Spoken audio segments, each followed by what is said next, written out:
কিয়ামতের আগে সময় সংকুচিত হয়ে যাবে, সময়ের মাঝে মানুষ বরকত পাবে না। বরকত পাবে কিভাবে? ফেসবুকটা চালায় যখন বসবে, বলবে একটু পরে একটু পরে একটু পর, করতে করতে দেখা যায় 6 ঘন্টা চলে যায়, আসল কাজের কাজ হয় না। হাদিসটা শেষ করি, পরে এই বিষয়টা আবার আলোচনা করতেছি। রাসূল বলেন ওয়াকসুরাল হারজু, খুন খারাপি বেড়ে যাবে। আপনাদের নদীর মধ্যে লাশ ভাসতে থাকবে, পাবেন বস্তার ভিতরে লাশ পাবেন, নাম পরিচয় নাই এমন পাবেন, পরিচয় আছে এমনও পাবেন, পরিচয়হীন লাশ এমনও পাবেন। হাত্তা ইয়াকসুরা ফীকুমুল মাল, সম্পদ এত বাড়বে, বাড়তে বাড়তে কারো কারো সম্পদ ফায়াফিদ, বাড়তে বাড়তে উপচে পড়বে, সে নিজেও জানবে না তার কি পরিমাণ সম্পদ। এই জাতীয় ধনী মানুষ আসেনি। তাহলে আসেন আমাদের মূল আলোচনায় যাই, যে কিয়ামতের আগে ভূমিকম্প, আসল ভূমিকম্পে কিয়ামত হয়ে যাবে, এর আগে ভূমিকম্প হবে। এই ভূমিকম্পগুলা কি আসল ভূমিকম্প না কিয়ামতের আলামত?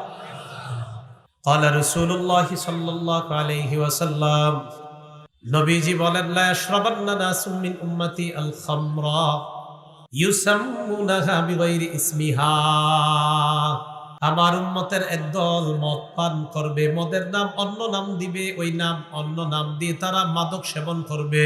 কোন নেশা জাতীয় দ্রব্যের নাম হবে গাঁজা, কোনটার নাম হবে ইয়াবা, কোনটার নাম হবে হিরোইন, কোনটার নাম হবে পেন্সিডিল, কোনটার নাম হবে আফিম, কোনটার নাম হবে শ্যাম্পেন, কোনটার নাম কানাডা রাই, কোনটার নাম মাস্তুদ। নবী বলেন আমার উম্মতের একদল মদ পান করবে, মদের নাম বিভিন্ন নাম দিয়ে তারা মাদক সেবন করবে। ইউযাফু আলা রুউসিহিম বিল কাইনাতি ওয়াল মুগান্নিয়াত, তারা যখন মদ পান করবে মদ টানতে থাকবে, আর তাদের সামনে গান বাজনা চলবে, তালে তালে নর্তকী নায়িকা গায়িকারা নাচানাচি করবে।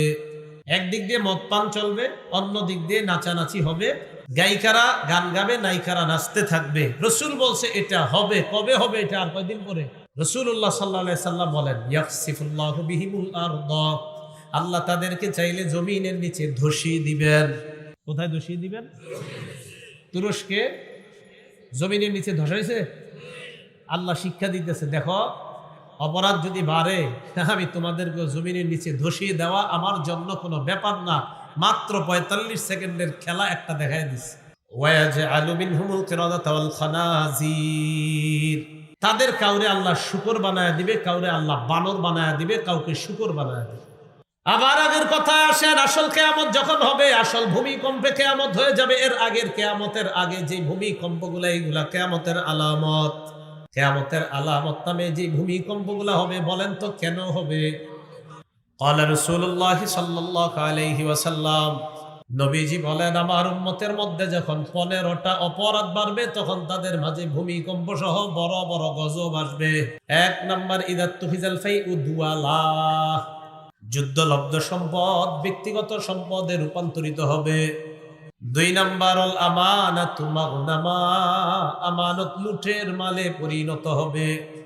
আপনি আমার কাছে আমানত রাখছেন, এই আমানত আমি আপনারে যথাযথভাবে আদায় করে দেওয়া। ইজমানুলি সিত্তান আজমান লাকুমুল জান্নাহ, তোমরা আমাকে 6টা জিনিসের নিশ্চয়তা দিয়ে দাও, আমি তোমাদেরকে জান্নাতে নেওয়ার জিম্মাদার হয়ে যাব। কথা হারায় ফেললেন না। কয় অপরাধে গজব আসতে পারে আমাদের উপর? 15টা। 15টার মধ্যে দ্বিতীয়টা হলো আমানত লুটের মালে পরিণত হবে। এখান থেকে আলোচনা গেছি অন্যদিকে। আমানত, রাসূল বলেন 6টা জিনিসের নিশ্চয়তা দাও আমাদের। তো রাসূলুল্লাহ সাল্লাল্লাহু আলাইহি ওয়াসাল্লাম এই কথা বলার পর বলেন, 1 নাম্বার উসদুকু ইদা হাদ্দাসতুম, যখন কথা বলবা সত্যি কথা বলবা। 2 নাম্বার আউফু ইদা ওয়াআদতুম, ওয়াদা করলে ওয়াদা রক্ষা করবা। 3 নাম্বার আদ্দু ইজা তুমিনতুম, তোমাদের কাছে আমানত রাখা হলে আমানত যথাযথভাবে আদায় করবা। 4 নাম্বার উদ্দু আবসারাকুম, নজর হেফাজত করবা। 5 নাম্বার ওয়াহফাজু ফুরুজাকুম, লজ্জাস্থান হেফাজত করবা। 6 নাম্বার কুফু আইদিয়াকুম, হাতগুলা অন্য মানুষকে কষ্ট দেওয়া থেকে তুমি বিরত রাখবা।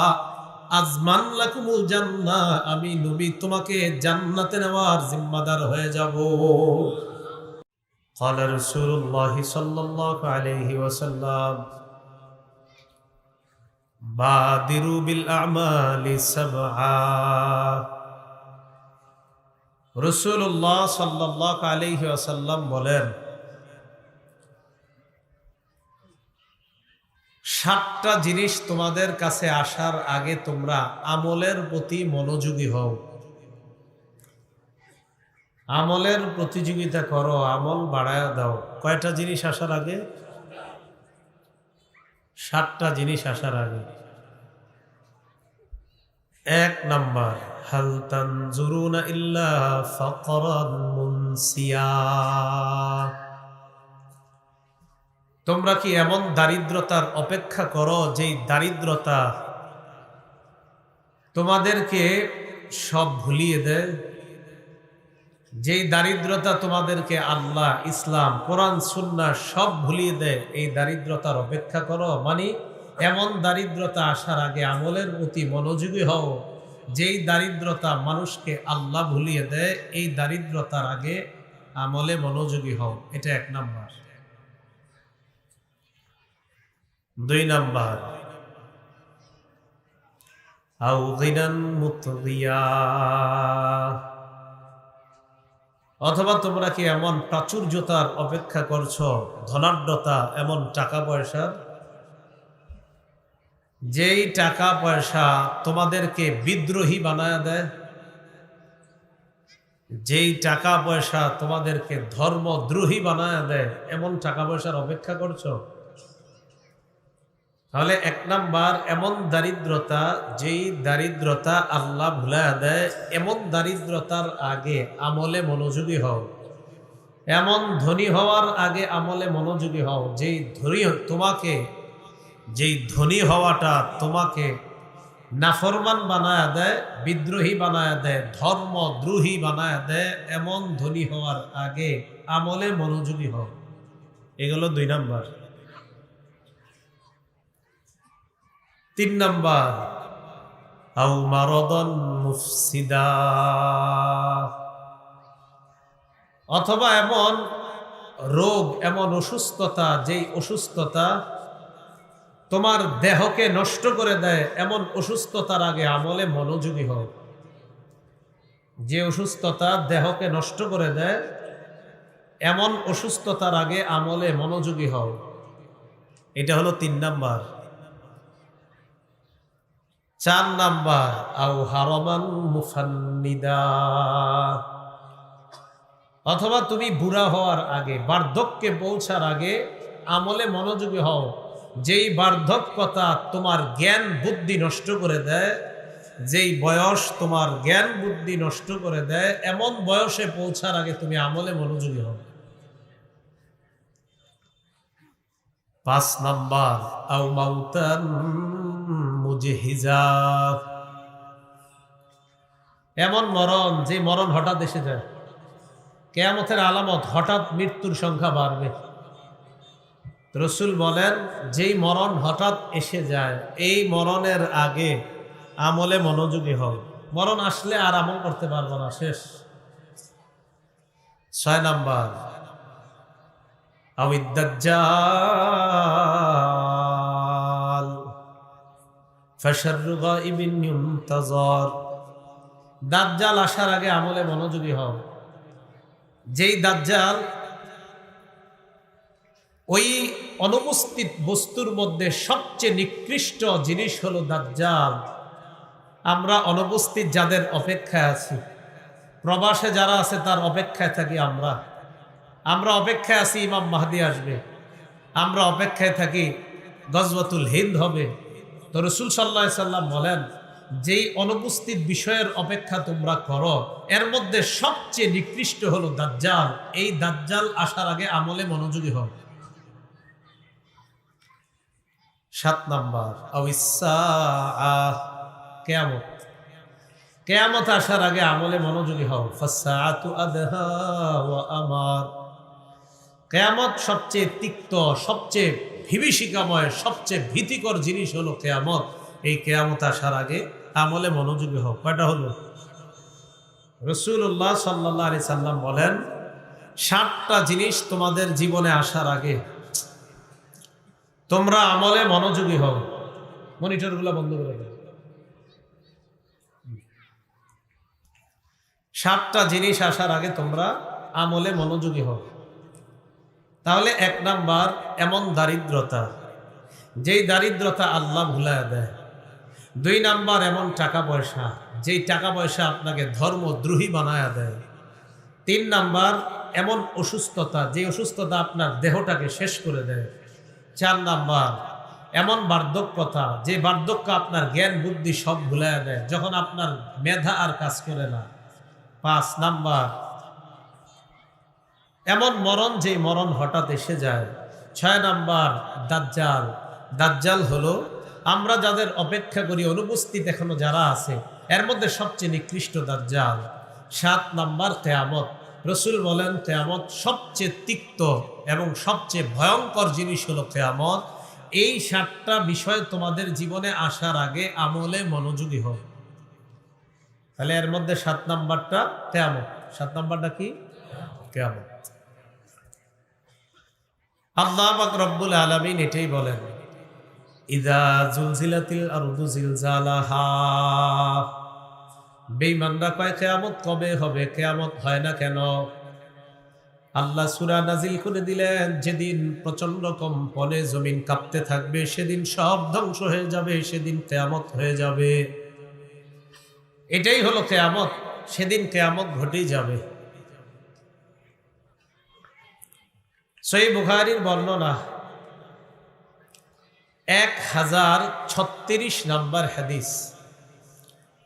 قال رسول الله صلى الله عليه وسلم, নবীজি বলেন, লা তাকুমুস সাআ, কিয়ামত হবে না হাত্তা ইউকবাজাল ইলম।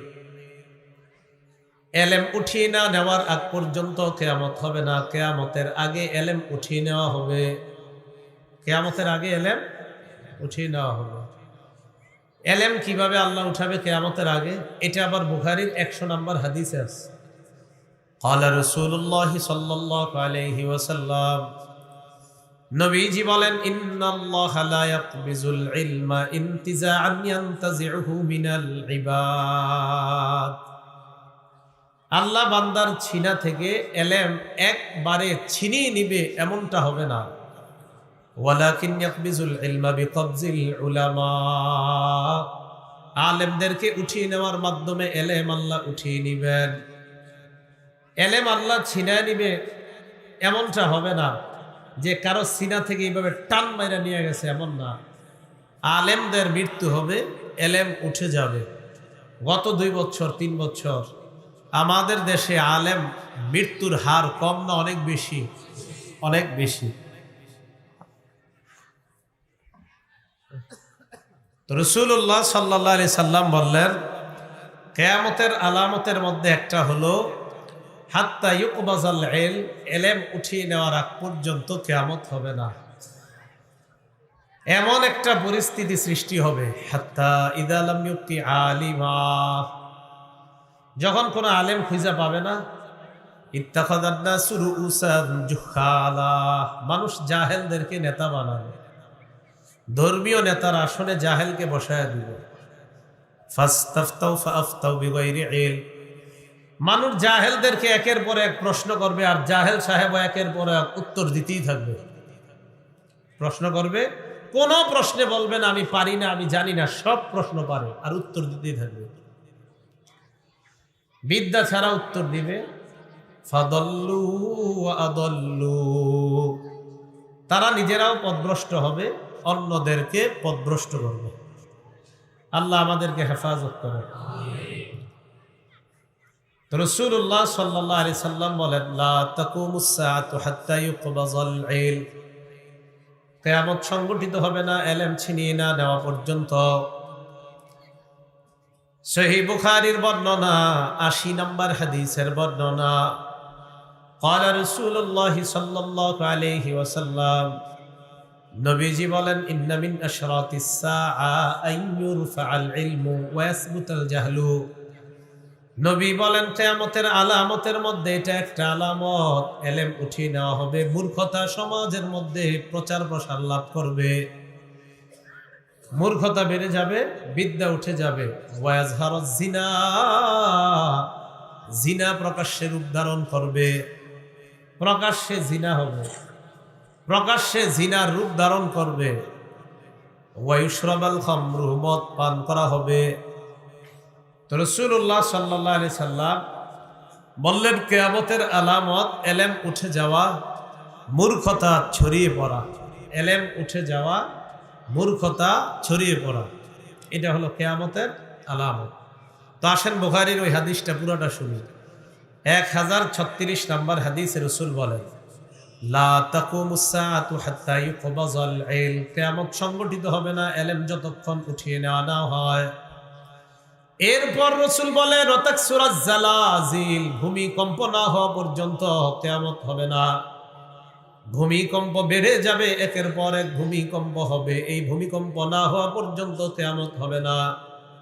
একের পর এক ভূমিকম্প হবে, দেশে দেশে ভূমিকম্প হবে, এই ভূমিকম্প না হওয়া পর্যন্ত কিয়ামত সংগঠিত হবে না। তাহলে এলেম উঠে যাওয়া, ভূমিকম্প বেড়ে যাওয়া, এটা কিয়ামতের আলামত। এটা কি কিয়ামতের আলামত? ভূমিকম্প বেড়ে যাওয়া। এরপরে রাসূল বলেন, ওয়াতাকসুরাল ফিতান, ফিতনা বেড়ে যাবে। কি বেড়ে যাবে? ফিতনা। এখানে থামেন, ফিতনা বাড়বে। এই পৃথিবীতে সবচেয়ে পুরুষদের জন্য ক্ষতিকারক যে ফিতনা, এই ফিতনা হলো নারীর ফিতনা। বলেন, কার ফিতনা? একজন পুরুষের জন্য সবচেয়ে ক্ষতিকারক যে ফিতনাটা, এই ফিতনার নাম হলো নারীর ফিতনা। সহিহ বুখারীর 5096 নম্বর হাদিসের বর্ণনা।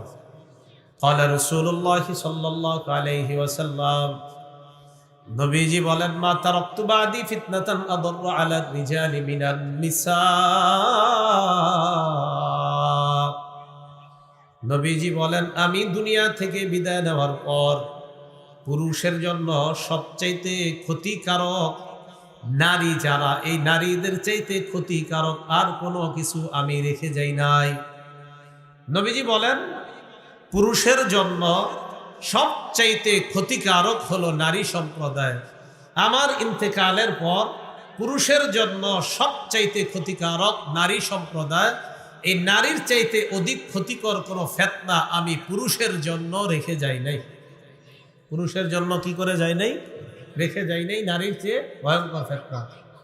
রাসূলুল্লাহ সাল্লাল্লাহু আলাইহি সাল্লাম বলেন, ওয়াতাকসুরাল ফিতান, ফিতনা বাড়বে। মুসলিম শরীফের বর্ণনা। তিরমিজিতে আংশিক আসছে 2119 নম্বর হাদিস। ক্বালা রাসূলুল্লাহ সাল্লাল্লাহু আলাইহি ওয়াসাল্লাম, নবীজি বলেন, ইন্নাদ দুনিয়া হুলওয়াতুন খাদিরাতুন ওয়া ইন্নাল্লাহা মুস্তাখলিফুকুম ফিহা। রাসূলুল্লাহ সাল্লাল্লাহু আলাইহি সাল্লাম বলেন, পৃথিবী হুলওয়াতুন খাদিরাতুন, মিষ্টি সুমধুর পৃথিবীটা। ওয়া ইন্নাল্লাহা মুস্তাখলিফুকুম ফিহা, এই পৃথিবীতে আল্লাহ তোমাদেরকে প্রতিনিধি বানিয়েছেন। ফায়ানজুরু কাইফা তা'মালুনা, আল্লাহ দেখবে তোমরা কিভাবে আমল করো, কেমন আমল করো, এটা আল্লাহ দেখতে চান। নবীজি বলেন, ফাত্তাকুদ দুনিয়া ওয়াত্তাকুন নিসা, তোমরা দুনিয়ার ফিতনা থেকে বাঁচো, নারীদের ফিতনা থেকে বাঁচো। তোমরা দুনিয়ার ফিতনা থেকে বাঁচো, নারীদের ফিতনা থেকে বাঁচো। এরপর রাসূল বলেন, ফাইন্না আউয়ালা ফিতনাতি বানি ইসরাঈলা কানাত ফিন নিসা, বনি ইসরাইলের মাঝে সর্বপ্রথম ফিতনা ছিল নারী সম্প্রদায়ের ফিতনা। বনি ইসরাইলের মাঝে সর্বপ্রথম যে ফিতনাটা ছিল, এটা ছিল নারীদের ফিতনা। তো রাসূলুল্লাহ সাল্লাল্লাহু আলাইহি সাল্লাম বললেন, এই পৃথিবীটা মধুর, এই পৃথিবীটা সুমিষ্টি, আল্লাহ তোমাদেরকে প্রতিনিধি বানিয়েছেন। তোমরা দুনিয়ার ফিতনাকে ভয় করো, নারীদের ফিতনা ভয় করো। বনি ইসরাইলের সর্বপ্রথম যে ফিতনাটা হয়েছে, এটা হলো নারীদের ফিতনা। আল্লাহ আমাদেরকে এই অবস্থায় যে কোনো ধরনের ফিতনা থেকে আল্লাহ আমাদেরকে হেফাজত করে। আবু দাউদ শরীফের বর্ণনা, 4259 নম্বর হাদিস, মুসলিম শরীফের লম্বা হাদিস, আবু দাউদও আংশিক আসছে হাদিসটা। এই হাদিসের মধ্যে রাসূলুল্লাহ সাল্লাল্লাহু আলাইহি সাল্লাম বলেন, ক্বালা রাসূলুল্লাহ সাল্লাল্লাহু আলাইহি ওয়াসাল্লাম, নবীজি বলেন, সাতাকুনু ফিতানুন, তোমাদের মাঝে একের পর এক ফিতনা আসতেই থাকবে, একের পর এক ফিতনা আসতেই থাকবে। নবী বলেন আল কাঈদু ফিহা খায়রুম মিনাল কাঈম, ওই ফিতনার জামানায় যারা বসে থাকবে, যারা দাঁড়িয়ে আছে তাদের চাইতে উত্তম। ফিতনার জামানায় যারা বসে থাকবে তারা তাদের চাইতে উত্তম যারা দাঁড়িয়ে আছে। ওয়াল কাঈমু ফিহা খায়রুম মিনাল মাশি, যারা দাঁড়িয়ে আছে তারা তাদের চাইতে উত্তম যারা হাঁটতেছে। ওয়াল মাশি খায়রুম ফিহা মিনাস সাঈ, যারা হাঁটতেছে তারা তাদের চাইতে উত্তম যারা দৌড়ায়। রাসূলুল্লাহ সাল্লাল্লাহু আলাইহি সাল্লাম বলেন, অনেকগুলা ফিতনা আসবে তোমাদের কাছে, ওই ফিতনার জামানায় যারা বসে আছে তারা তাদের চাইতে উত্তম যারা দাঁড়িয়ে আছে, যারা দাঁড়িয়ে আছে তারা তাদের চাইতে উত্তম যারা হাঁটতেছে, যারা হাঁটতেছে তারা তাদের চাইতে উত্তম যারা দৌড়াইতেছে। রাসূলুল্লাহ সাল্লাল্লাহু আলাইহি সাল্লাম বুঝাইতে চাইলেন, ফিতনার জামানায় যার গতি যত কম হবে সে তত নিরাপদ, তার মানে গতি যত বাড়বে ফিতনার দিকে সে তত আগাইতে থাকবে। এটা বুঝাইলেন যে ফিতনার দিকে বেশি না যাওয়া। আল্লাহ আমাদেরকে হেফাজত করে। সহিহ বুখারীর বর্ণনা 6417 নম্বর হাদিস। এই হাদিসের মধ্যে রাসূলুল্লাহ সাল্লাল্লাহু আলাইহি সাল্লাম ওনার সাহাবী আব্দুল্লাহ ইবনে মাসউদ রাদিয়াল্লাহু তাআলা আনহু বলেন, খত রাসূলুল্লাহ সাল্লাল্লাহু আলাইহি ওয়াসাল্লাম খাত্তান মুরাব্বাআ, রাসূলুল্লাহ সাল্লাল্লাহু আলাইহি সাল্লাম একটা দাগ দিলেন। তাকান, খত্ত রাসূলুল্লাহ খাত্তান মুরাব্বাআ, একটা চতুর্ভুজ আঁকলেন। নবীজি কি আঁকলেন? একটা চতুর্ভুজ। এইভাবে একটা চতুর্ভুজ আঁকার পর ওয়া খত্ত খত্তান ফিল ওয়াসাত, মাঝখানে একটা দাগ দিলেন। রাসূলুল্লাহ সাল্লাল্লাহু আলাইহি সাল্লাম একটা চতুর্ভুজ আঁকলেন, মাঝখানে একটা দাগ দিলেন।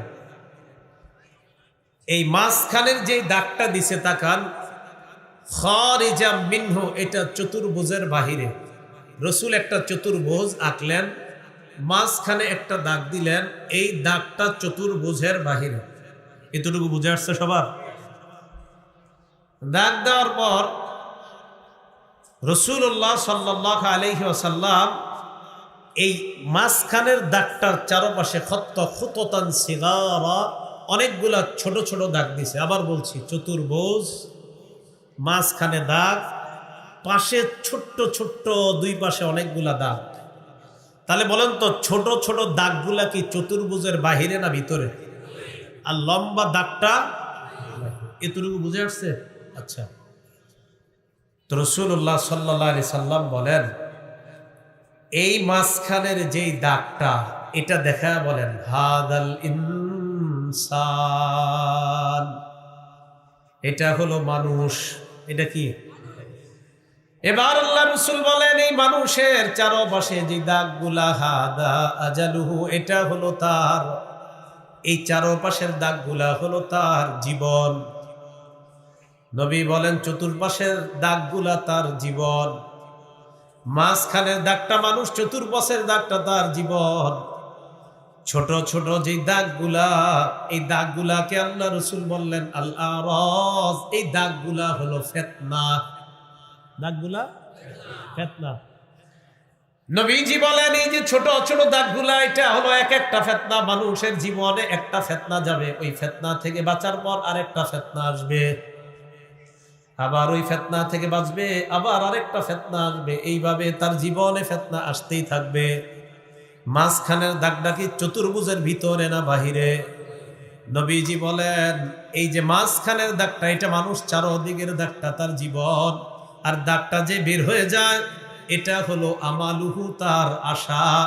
আল্লাহ নবী বলেন, মানুষের জীবন শেষ হয়ে যায়, তার আশাগুলা থেকে যায়। মাঝখানের দাগ বের হয়ে গেছে, এটা আশা, এই আশা থেকে যায়। ছোট ছোট দাগগুলা ফিতনা। ফিতনা তার জীবনে একের পর এক আসতেই থাকবে। একটা থেকে বাঁচবে, আরেকটায় পড়বে, আরেকটা থেকে বাঁচবে, আরেকটায় পড়বে। রাসূলুল্লাহ সাল্লাল্লাহু আলাইহি সাল্লাম বলেন, এইভাবে তার জীবনটা শেষ হয়ে যাবে। ফিতনায় জর্জরিত জীবনটা এক সময় শেষ হবে। আর যে লম্বা দাগটা চতুর্ভুজের বাহিরে চলে গিয়েছে, এটা হলো তার জীবন, এটা মানুষ। তো মানুষ মারা যায়, তার আশাগুলা থেকে যায়। হাদিসের মাধ্যমে কয়েকটা শিক্ষা।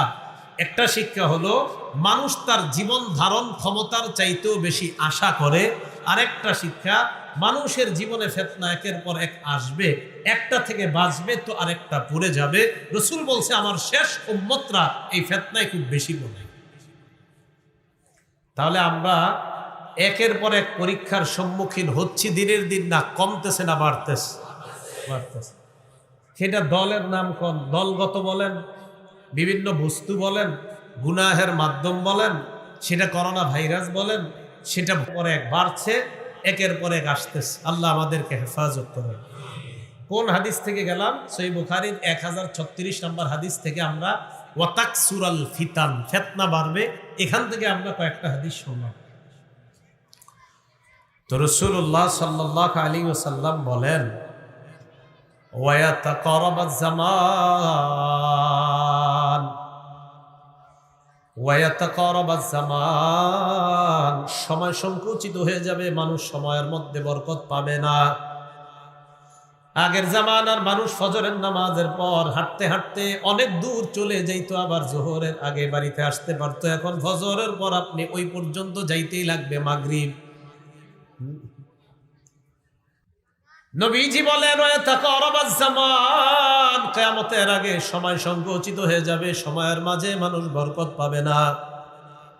বরকত পাবে কিভাবে? ফেসবুকটা চালায় যখন বসবে বলবে একটু পরে একটু পরে একটু পর, করতে করতে দেখা যায় 6 ঘন্টা চলে যায়, আসল কাজের কাজ হয় না। কি ঠিক?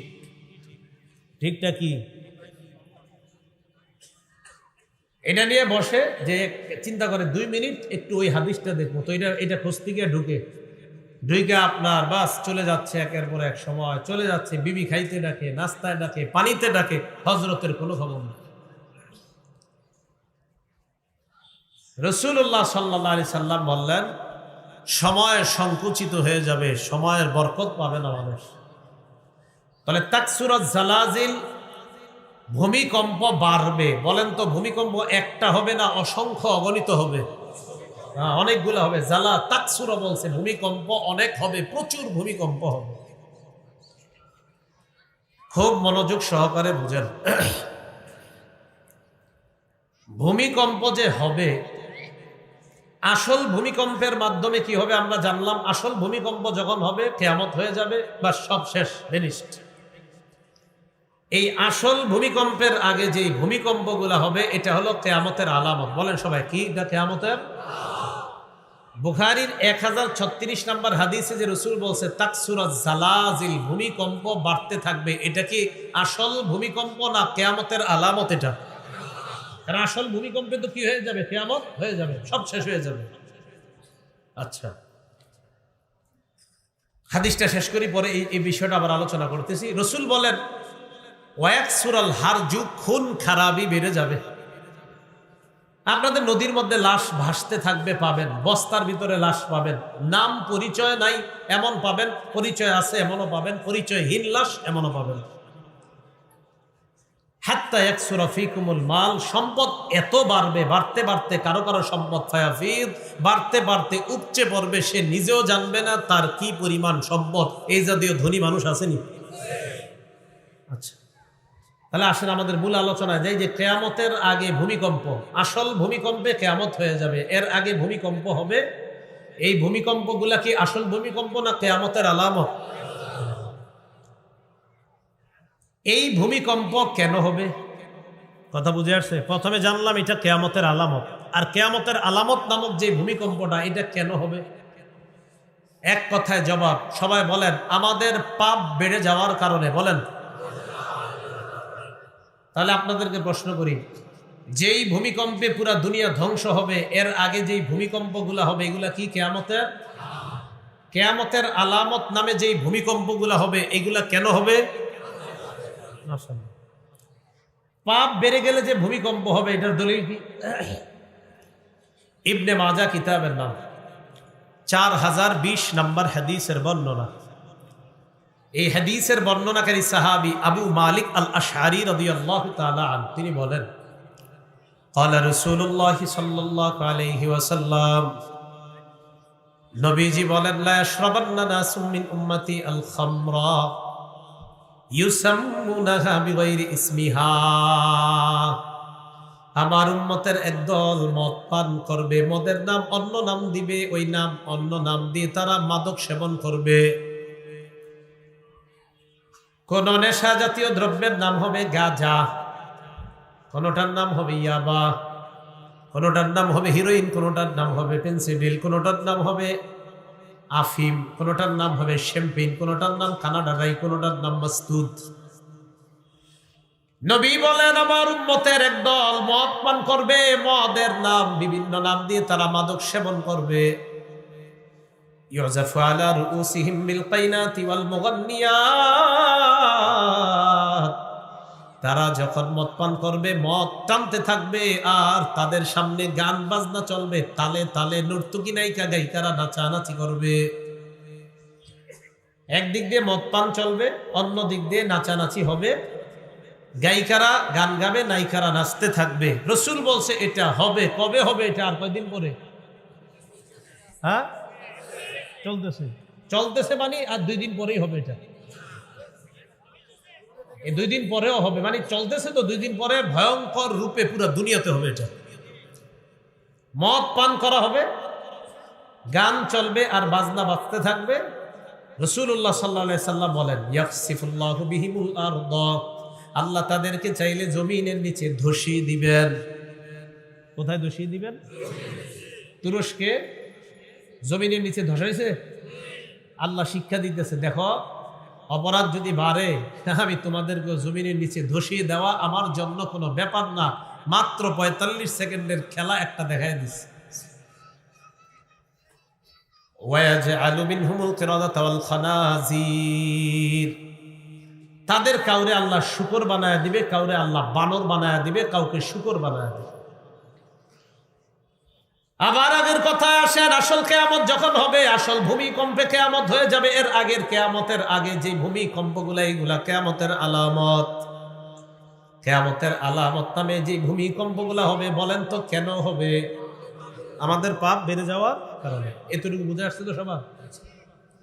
তিরমিজি শরীফের 2211 নম্বর হাদিস। ক্বালা রাসূলুল্লাহ সাল্লাল্লাহু আলাইহি ওয়াসাল্লাম, নবীজি বলেন আমার উম্মতের মধ্যে যখন 15টা অপরাধ বাড়বে তখন তাদের মাঝে ভূমিকম্প সহ বড় বড় গজব আসবে। কয়টা অপরাধ? 15টা। 1 নাম্বার ইদা তুফিজাল ফাইউ দুয়ালা, যুদ্ধলব্ধ সম্পদ ব্যক্তিগত সম্পদে রূপান্তরিত হবে। 2 নাম্বার আল আমানাতু মাগনামা, আমানত লুটের মালে পরিণত হবে। আপনি আমার কাছে আমানত রাখছেন, এই আমানত আমি আপনারে যথাযথভাবে আদায় করে দেওয়া, এটা হলো নিয়ম। ইন্নাল্লাহা ইয়া'মুরুকুম আন তুআদ্দুল আমানাতি ইলা আহলিহা, আল্লাহ তোমাদেরকে আদেশ করছেন তোমরা যেন আমানতের হকদারদের কাছে যথাযথভাবে তোমরা পৌঁছে দাও, এটা হলো নিয়ম। সহিহ ইবনে হিব্বানের বর্ণনা 271 নম্বর হাদিসে রাসূল সাল্লাল্লাহু আলাইহি সাল্লাম বলেন ইজমানুলি সিত্তান আজমান লাকুমুল জান্নাহ, তোমরা আমাকে 6টা জিনিসের নিশ্চয়তা দিয়ে দাও, আমি তোমাদেরকে জান্নাতে নেওয়ার জিম্মাদার হয়ে যাব। কয়টা জিনিস? কথা হারায় ফেললেন না। কয় অপরাধে গজব আসতে পারে আমাদের উপর? 15টা। 15টার মধ্যে দ্বিতীয়টা হলো আমানত লুটের মালে পরিণত হবে। এখান থেকে আলোচনা গেছি অন্যদিকে। আমানত, রসুল বলেন 6টা জিনিসের নিশ্চয়তা দাও আমাকে। কয়টা? এই 6টা জিনিসের নিশ্চয়তা দাও, আমি তোমাকে জান্নাতে নেওয়ার জামিন হয়ে যাচ্ছি, আমি জামিন হয়ে যাব, আমি জিম্মাদার হয়ে যাব, আমি তোমাকে জান্নাতে নেওয়ার জিম্মাদার হয়ে যাব। তো রাসূলুল্লাহ সাল্লাল্লাহু আলাইহি ওয়াসাল্লাম এই কথা বলার পর বলেন 1 নাম্বার উসদুকু ইদা হাদ্দাসতুম, যখন কথা বলবা সত্যি কথা বলবা। 2 নাম্বার আউফু ইদা ওয়া'আদতুম, ওয়াদা করলে ওয়াদা রক্ষা করবা।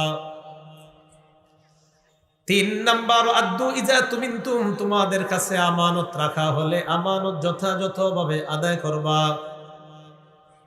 আমানত রাখা হলে আমানত যথাযথভাবে আদায় করবা।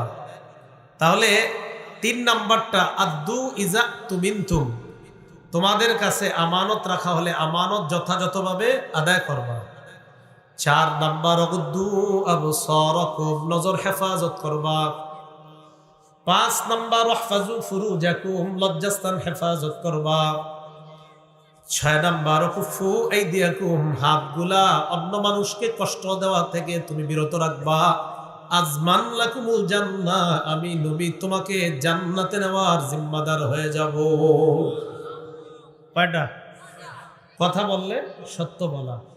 2 নাম্বার ওয়াদা করলে রক্ষা করা। 3 নাম্বার আমানত যথাযথভাবে পৌঁছে দেওয়া। 4 নাম্বার নজর হেফাজত। 5 নাম্বার লজ্জাস্থান হেফাজত। 6 নাম্বার হাতগুলা কষ্ট দেওয়া থেকে রক্ষা করা, বাঁচিয়ে রাখা। এই 6টা জিনিসের জিম্মাদারি যদি নিশ্চয়তা দিতে পারি, ইয়া রাসূলুল্লাহ, আমি নজর দিয়ে গুনাহ করি নাই, আমি লজ্জাস্থান দিয়ে গুনাহ করি নাই, আমি হাত দিয়ে কাউকে কষ্ট দেই নাই, আমি আমানতের খেয়ানত করি নাই, আমি ওয়াদা খেলাফ করি নাই, আমি কথা বললে মিথ্যা বলি নাই, রাসূল বলেন আমি তোমাকে জান্নাতে নেওয়ার জিম্মাদার হয়ে যাব।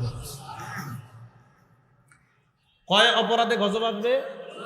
2 নাম্বার আমানতকে লুটের মালে পরিণত করা হবে। আপনি কারো কাছে আমানত রাখবেন, এই বেচারা আপনার আমানত তো দিবে না, উল্টা বলবে কিসের, কই কি পাও আমার কাছে। আপনাদের এই পুরান বাজার আশেপাশে 10টা গরিব ফ্যামিলি আছে। এই 10 গরিব ফ্যামিলিকে 10 বস্তা চাউল দেওয়ার জন্য আমাকে ঢাকা থেকে একটা সংস্থা পাঠাইছে। কয় বস্তা চাউল? কয়টা দরিদ্র ফ্যামিলি? 10টা। তাহলে প্রতি ফ্যামিলি কয় বস্তা করে পায়? 1 বস্তা। আমাকে যিনি দিয়েছেন এই 10 বস্তা দেওয়ার সময় বলছে, 10টা অসহায় পরিবারের আমানত তোমার কাছে দিয়ে দিলাম, 10টা অসহায় পরিবারকে এই 10 বস্তা চাউল তুমি দিয়ে দিবা। আমি এই এলাকায় এসে 10টা অসহায় পরিবারকে ইমাম পরিষদের উদ্যোগে আমি তাদেরকে মসজিদের সামনে জমা করছি। 10 পরিবার একত্রিত করার পর আমি কি করলাম, 2 বস্তা 10 ফ্যামিলিকে দিয়ে দিলাম। কয় বস্তা ছিল? কয় বস্তা দেওয়ার কথা ছিল? কয় বস্তা করে? 1 বস্তা করে। 10 ফ্যামিলি, প্রতি ফ্যামিলি কয় বস্তা পাবে? এখন কি করলো, 10 ফ্যামিলি পাইলো মোট কয় বস্তা? মাত্র। মারলাম কয় বস্তা? আমানাতু মাগনামা, আমানত লুটের মালে পরিণত করা হবে। 8 বস্তা আমি লুটতরাজ করছি, আমি চিটার, আমি বাটপার হিসাবে গণ্য হব। এবার এটা সব জায়গায় ফিট করেন যে এই কাজ কোন জায়গায় হয়। এই 2 নাম্বার। 3 নাম্বার ওয়াজ যাকাতু মাগরামা, যাকাত জরিমানা যোগ্য অপরাধ মনে করবে মানুষ। আমার উপরে যাকাত ফরজ, আমি বলবো কেন আমার টাকা দিব আমি? আরে যাকাত ফরজ, আপনি দিবেন না? না আমি দিব না, আমার টাকা কেন যাকাত দিব? আমি কি ঠেকা পড়ছি যাকাত দিব? 3 নাম্বার অসংখ্য অগণিত টাকাওয়ালা।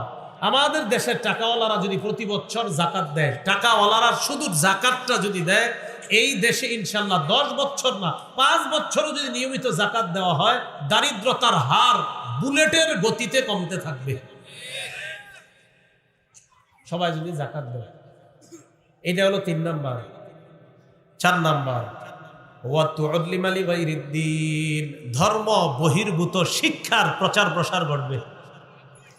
ধর্ম বিবর্জিত শিক্ষার প্রচার প্রসার যে ঘটে, এ হলো 4 নাম্বার। 5 নাম্বার পুরুষ তার বিবির আনুগত্য করবে, বিবির পূজা করবে, বিবির কথায় উঠবে বসবে। 6 নাম্বার মায়ের নাফরমানি করবে। 5 নাম্বার বিবির কথা শুনবে, 6 নাম্বার মায়ের নাফরমানি করবে। 7 নাম্বার আদনা সদিকা, বন্ধুদেরকে কাছে টানবে। 8 নাম্বার আকসা আবা, বাবাকে দূরে ঠেলে দিবে। বন্ধুদেরকে বাসায় আনে, আসার পর বাসায় তখন তারা আসে, বিশাল বড় পার্টির আয়োজন করে। রাতের বেলা 1টা, 1:30, 2টা পর্যন্ত গান বাদ্য করে আর বন্ধুরা নাচানাচি করে। 55 বছর 60 বছরের বুড়া বাবা আইসা কয়, কিরে এখনো ঘুমাস না? ছেলে জবাব দেয়, আপনি আগের যুগের মানুষ, এত কিছু বুঝবেন না। মডার্ন সিভিলাইজেশন বুঝার যোগ্যতা আপনার নাই। যান প্যাডের না করে আল্লাহ বিল্লাহ করে ঘুমান। নবী বলেন, ছেলে বন্ধুরে আপন করবে, বাবারে দূরে ঠেলে দিবে। 9 নাম্বার ওয়াজহারাতিল আসওয়াতু ফিল মাসাজিদ, মসজিদের মধ্যে হট্টগোল হবে, আওয়াজ বাড়বে। সভাপতি সেক্রেটারিরা বউয়ের সাথে আর মাইয়ার সাথে ঝগড়া না পাইরা ইমাম মুয়াজ্জিন খাদেমের উপর আইসা সব মেজাজ ছাড়বে। কি ঠিক? ঠিকটা কি বলেন, যে এই কথাটা ঠিক বলেন, কি ঠিক? হ্যাঁ, এটা 9 নাম্বার। 10 নাম্বার ওয়াসাদাল কবিলাতা ফাসিকুহুম, সমাজের নেতা হবে সবচেয়ে নিকৃষ্ট ব্যক্তি। 11 নাম্বার ওয়াকানা জাইমুল কওমি আরজালাহুম, গোত্রের অধিপতি হবে সবচেয়ে নিকৃষ্ট ঘৃণিত পাপাচার মানুষগুলা।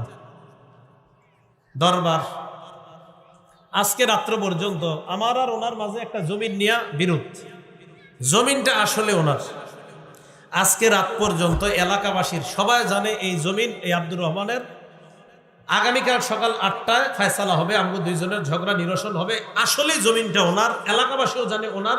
শুধুই আমি একটা ফালতু ঝগড়া ক্রিয়েট করছি, এটা আমি কোনো মতে জোর দখল করে তার থেকে খাইতে চাই। আজ রাত পর্যন্ত পুরো এলাকা জানে আগামীকাল 8টায় এই ঝগড়া নিরসন হবে, জমিন যারটা সেই পাবে। আনফরচুনেটলি আগামীকাল 8টার দিকে জমিন আমার পক্ষে এসে গেছে দরবারে। আরে ঘটনা কি? ঘটনা বুঝেন নাকি? এটা হলো 11 নাম্বার। 12 নাম্বার ওয়া উকরিমার রাজুলু মাখাফাতা শাদ্দিহি, মানুষ মানুষকে সম্মান করবে তার অনিষ্টতা থেকে, তার জুলুম থেকে বাঁচার জন্য। কেউ শ্রদ্ধায় সম্মান করবে না, ওই ব্যক্তি জালেম, এই জালেমের জুলুম থেকে বাঁচার জন্য আসসালামু আলাইকুম বলবে।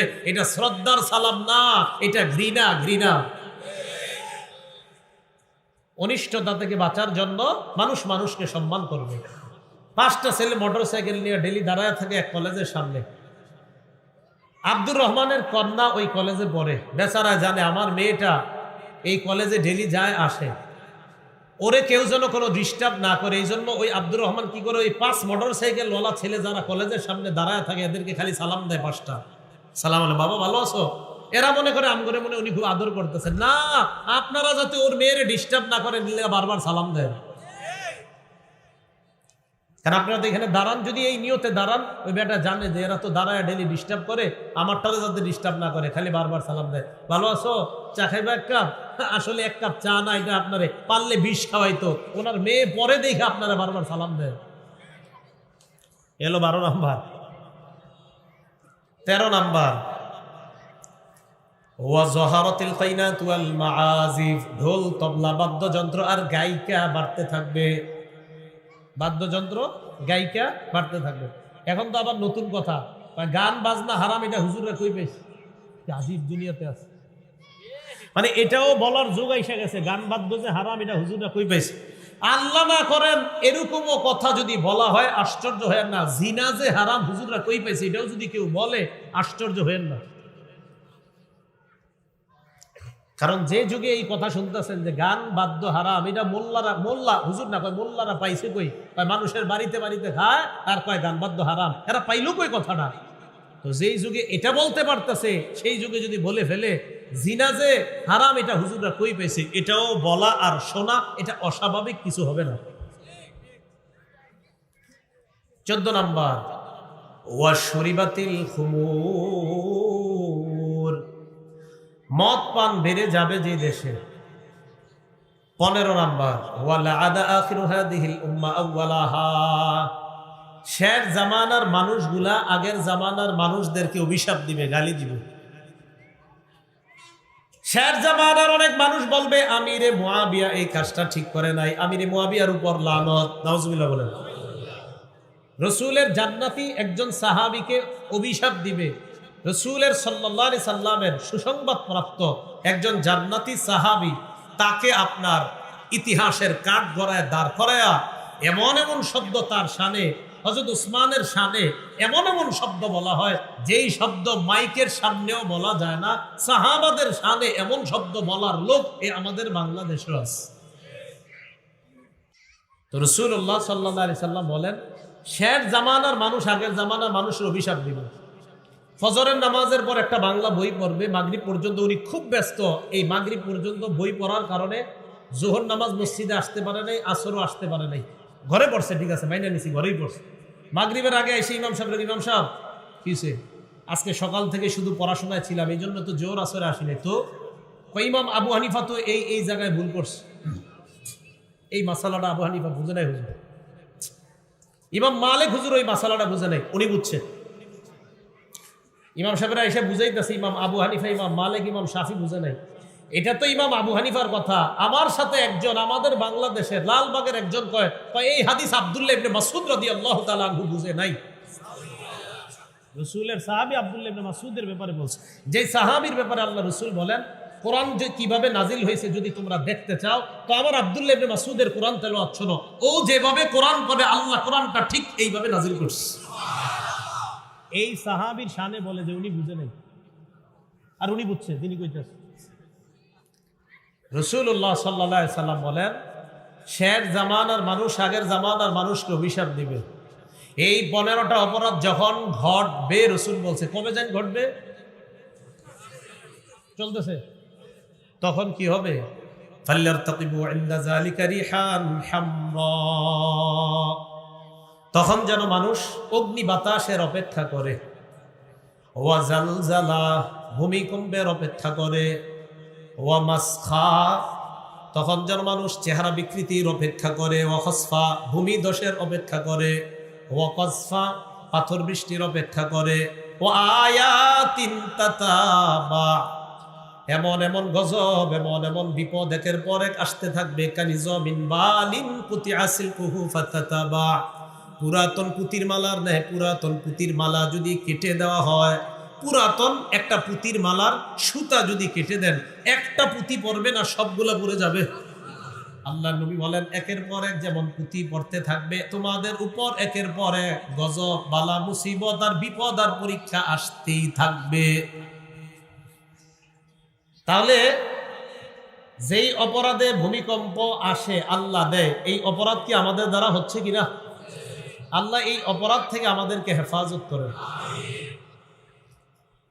এবার আসেন ইদা জুলজিলাতিল আরদু জিলজালাহা, এই সূরাটা প্রথম গেল যে এই সূরাটা কেন আল্লাহ নাজিল করলেন। তো আল্লাহ নাজিল করলেন এই কারণে যে ভূমিকম্পের মাধ্যমে কিয়ামত ঘটে যাবে, এটা হবে আসল ভূমিকম্প। এর আগে কিছু ভূমিকম্প হবে, এটা হলো কিয়ামতের আলামত। আর কিয়ামতের আলামত হিসাবে যে ভূমিকম্প, এটা কেন আসে? আমাদের গুনাহের কারণে। দ্বিতীয় কথা, এই সূরাটাকে সূরাতুন জামিআহ বলা হয়। বলেন কি বলা হয়? সূরাতুন জামিআহ। সূরাতুন জামিআহ কেন বলা হয়? সূরাতুন জামিআহ অর্থ হলো এটা এমন এক সূরা যেই সূরার মধ্যে দুনিয়া আর আখিরাতের সব বিষয়গুলা আল্লাহ সংক্ষিপ্তভাবে একত্রিত করে দিয়েছেন। রাসূলুল্লাহ সাল্লাল্লাহু আলাইহি সাল্লামের সাহাবী আব্দুল্লাহ ইবনে আমর রাদিয়াল্লাহু তাআলা আনহুর বর্ণনা, আবু দাউদ শরীফের 1399 নম্বর হাদিসের বর্ণনা। তিনি বলেন আতা রাজুলুন রাসূলুল্লাহি সাল্লাল্লাহু আলাইহি ওয়াসাল্লাম, এক ব্যক্তি আল্লাহ রাসূলের কাছে আসলেন। আসার পর নবীকে বললেন আকরিনি ইয়া রাসূলুল্লাহ, হে আল্লাহর রাসূল আমাকে আপনি কোরআন পড়া শিখিয়ে দেন। নবীজিকে বললেন আমাকে আপনি কোরআন পড়া শিখিয়ে দেন। তো রাসূলুল্লাহ সাল্লাল্লাহু আলাইহি সাল্লাম তাকে বললেন ইকরা সালাসাম মিন জাওয়াতি আলিফ লাম রা, তুমি আলিফ লাম র বিশিষ্ট 3টা সূরা পাঠ করো। কোরআনের মধ্যে আলিফ লাম র দিয়া সূরা আসেনি? এরকম 3টা সূরা তুমি পাঠ করো। তো তিনি বললেন কাবিরত সিদনি, হুজুর আমার বয়স বেড়ে গেছে, ওয়াশতাদ্দা কলবি আমার হৃদয়টা কঠোর হয়ে গেছে, ওয়া গালুত লিসানি আমার জিহ্বা ভারী হয়ে গেছে। হুজুর এত কঠিন সূরা না বইলা একটু সহজ সূরা শিখান আমারে। ক্বালা ইকরা সালাসাম মিন জাওয়াতি হামিম, যেই সূরা শুরুতে হামিম আছে এমন 3টা সূরা তুমি পাঠ করো। হামিম দিয়া সূরা আসেনি? এরকম 3টা সূরা পড়ো। তো তিনি বললেন আবার আগের কথা, ফাকালা মিসলা মাকালাতিহি, আবার আগের কথা বললেন হুজুর আমার বয়স বেড়ে গেছে, আমার হৃদয় শক্ত, আমার জিহ্বা ভারী হয়ে গেছে, হুজুর এই 3টাও কষ্টকর। রাসূল বললেন ইকরা সালাসাম মিনাল মুসাব্বিহাত, যে সূরার শুরুতে ইউসাব্বিহু লিল্লাহ আছে, সাব্বাহা লিল্লাহ আছে, তাসবিহ দিয়ে শুরু হইছে, ইউসাব্বিহু লিল্লাহ, সাব্বাহা লিল্লাহ আছে না, এরকম তিনটা সূরা পড়ো। ফাকালা মিসলা মাকালাতিহি, তিনি আবার আগের কথা বললেন। এবার তিনি বললেন আকরিনি ইয়া রাসূলুল্লাহ সূরাতান জামিআ, হুজুর আমাকে আপনি এমন একটা সূরা শিখায়া দেন যে সূরা সকল কিছুকে একত্রিত করে নেয়। সূরাটা সংক্ষিপ্ত হতে হবে, ছোট হতে হবে, আবার সবকিছু এই সূরাত আছে এমন একটা সূরা হইতে হবে। কেমন কথা! সূরাটা আমার তো হুজুর আমার অবস্থা তো আমি বললাম আপনারে, এই আমার অবস্থার দিকে তাকায় এমন একটা সূরা আমারে শিখান যেটাতে সব কিছু পাওয়া যাবে। ফাআকরাআহু ইযা জুলজিলাতিল আরদু জিলজালাহা। রাসূলুল্লাহ সাল্লাল্লাহু আলাইহি সাল্লাম এই সাহাবীকে ইযা জুলজিলাতিল আরদু জিলজালাহা এই সূরাটা পড়ায়া দিলেন। তো তিনি যখন এই সূরাটা শিখলেন, শিখার পর তিনি বললেন ওয়াল্লাহি লা আযীদু আলাইহা আবাদা, আল্লাহর কসম এই সূরায় যে বিষয়বস্তু আছে এর চাইতে আমি বেশি কখনো বাড়াবো না, আমি সুন্দরভাবে এটার উপর আমল করব। আল্লাহ শেষে বলছে ফামাই ইয়ামাল মিসকালা যাররাতিন খায়রান ইয়ারা ওয়া মান ইয়ামাল মিসকালা যাররাতিন শাররান ইয়ারা।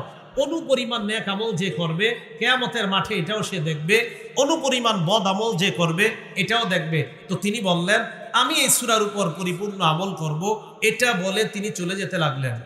রাসূলুল্লাহ সাল্লাল্লাহু আলাইহি সাল্লাম বললেন আফলাহার রুয়াইজিল মাররাতাইন, নবী দুইবার বললেন এই লোকটা সফল কাম হয়ে গিয়েছে, এই লোকটা সফল কাম হয়ে গেছে।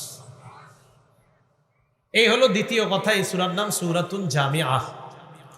3 নাম্বার কথা, এই সূরা পাঠ করলে কি লাভ? তিরমিজি শরীফের 2895 নাম্বার হাদিসের বর্ণনা। এই হাদিসের বর্ণনাকারী সাহাবী আনাস ইবনু মালিক রাদিয়াল্লাহু তাআলা আনহু, তিনি বলেন আন্না রাসূলুল্লাহ সাল্লাল্লাহু আলাইহি ওয়াসাল্লাম ক্বালা লিরাজুলিন মিন আসহাবিহি, রাসূলুল্লাহ সাল্লাল্লাহু আলাইহি সাল্লাম তার এক সাহাবীকে বললেন হাল তাজাওয়াজতা, এই তুমি বিয়ে করছো? রাসূলুল্লাহ সাল্লাল্লাহু আলাইহি সাল্লাম তার এক সাহাবীকে বললেন তুমি কি বিয়ে করছো? আপনারা এটা শুনলে কি খুশি হন? বাকি দিন সব চুপচাপ, এটা হাসি দেন সবাই, এটা তো ভালো জিনিস না। অবৈধ 5 বছর প্রেম করছেন এটা করলে খুব হাসেন।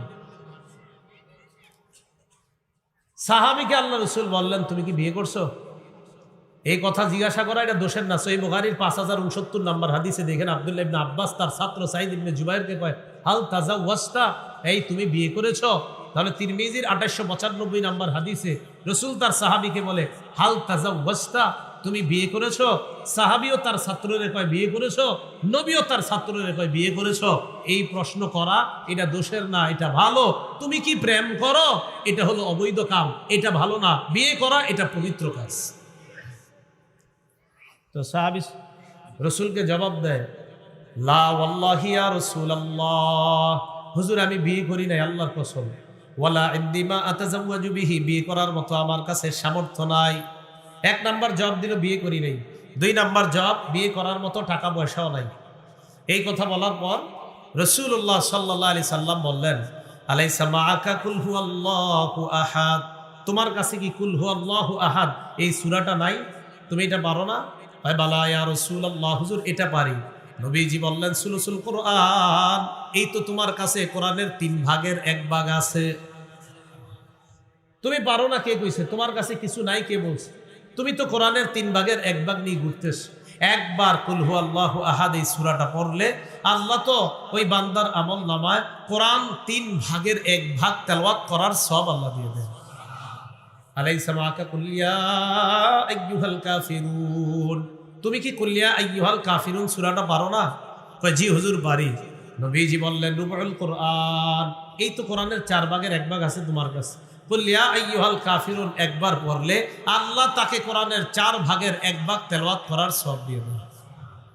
আলাইসা মাআকা ইযা জাআ নাসরুল্লাহি ওয়াল ফাত, তুমি কি ইযা জাআ নাসরুল্লাহি ওয়াল ফাত এই সূরাটা পারো? আছে তোমার কাছে? কয় এটাও পারি। নবী বললেন রুবুল কোরআন, এটা পড়লেও কোরআনের 4 ভাগের 1 ভাগের সওয়াব হয়। এই তো কোরআনের 4 ভাগের 1 ভাগ তোমার কাছে আছে। এরপর আল্লাহ রাসূল বললেন আলাইসা মাকা ইদা জুলজিলাতিল আরদু জিলজালাহা, তোমার কাছে কি ইদা জুলজিলাতিল আরদু জিলজালাহা এই সূরাটা নাই? এটা কি তোমার কাছে নাই? সাহাবী জবাব দিলেন বালা ইয়া রাসূলুল্লাহ, এই সূরাটা আমি পারি, এটাও আমার কাছে আছে। নবীজি বললেন রুবুল কুরআন, এটাও একবার তেলাওয়াত করলে তার আমলনামায় কোরআন 4 ভাগের 1 ভাগ তেলাওয়াত করার সওয়াব হয়ে যায়। ইজা জুলজিলাতিল আরদু জিলজালাহা, এটা একবার যদি কেউ পড়ে কোরআনের 4 ভাগের 1 ভাগ তেলাওয়াত করার সওয়াব, তাহলে 4 ভাগের 1 ভাগ তেলাওয়াত করার সওয়াব। এই হাদিসের চাইতে আরো মজবুত শক্তিশালী সনদে আরেকটা হাদিস আছে, তিরমিজি শরীফের 2893 নম্বর হাদিস। এই হাদিসের বর্ণনাকারীও আনাস ইবনে মালিক, তিনি বলেন ক্বালা রাসূলুল্লাহ সাল্লাল্লাহু আলাইহি ওয়াসাল্লাম, নবীজি বলেন মান ক্বারা ইযা জুলজিলাতিল আরদু জিলজালাহা, কোন ব্যক্তি যদি একবার ইযা জুলজিলাতিল আরদু জিলজালাহা এই সূরাটা তেলাওয়াত করে উদিলাত লাহু বিনিসফিল কুরআন, আল্লাহ তার আমলনামায় 15 পারা কোরআন তেলাওয়াতের সওয়াব লিখবেন। তাহলে এই সূরাটা আমরা পড়ব তো ইনশাআল্লাহ। এই গেল তৃতীয় কথা। চতুর্থ কথা, এই সূরাটার সংক্ষিপ্ত কথা। আল্লাহ বলেন ইযা জুলজিলাতিল আরদু জিলজালাহা, প্রচন্ড কম্পনে যখন জমিন প্রকম্পিত হবে, ওয়া আখরাজাতিল আরদু আসকালাহা, পৃথিবী তার ভারী বোঝাকে বের করে দিবে। এই ভারী বোঝা দ্বারা উদ্দেশ্য জমিনের নিচে যত মরা আছে এই মরাদেরকে বের করে দিবে। ওয়া ক্বালাল ইনসানু মা লাহা, মানুষ বলবে জমিনের হলো কি? আল্লাহ বলেন ইয়াউমা ইযিন তুহাদ্দিসু আখবারাহা, সেদিন জমিন তার পিঠের উপরে যারা যা করছে সব বলে দিবে। তিরমিজি শরীফের 2429 নম্বর হাদিসে রাসূল বলেন আনতাশহাদা আলা কুল্লি আবদিন আও আমাতিন বিমা আমিলা আলা যহরিহা, আমি আপনি এই পৃথিবীর উপরে যা যা করছি, জমিন কিয়ামতের ময়দানে আল্লাহকে বলবে আল্লাহ আমিলা কাজা ইয়াউমা কাজা ওয়া কাজা, তোমার এই বান্দা অমুক দিন অমুক সময়ে এটা এটা করেছে, আমি তোমার কাছে তার বিরুদ্ধে সাক্ষী দিলাম। এটা পৃথিবী বলবে। বিআন্না রাব্বাকা আওহা লাহা, এটা কেন বলবে? কারণ আপনার রব পৃথিবীকে আদেশ করেছেন, আল্লাহর আদেশে পৃথিবী এগুলা বলবে।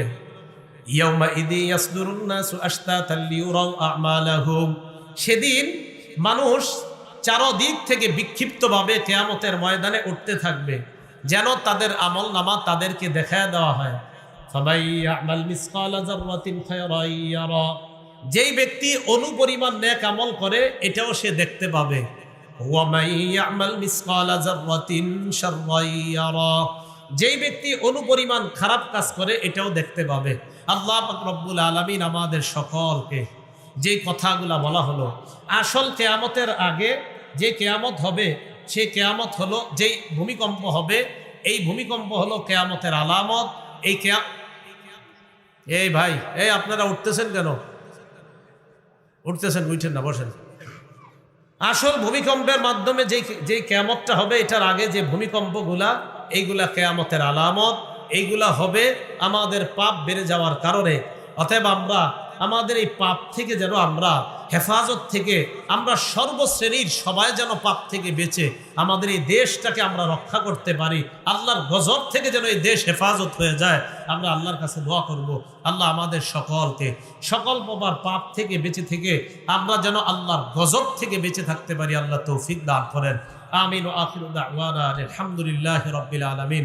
আসসালামু আলাইকুম ওয়া রাহমাতুল্লাহি ওয়া বারাকাতুহু।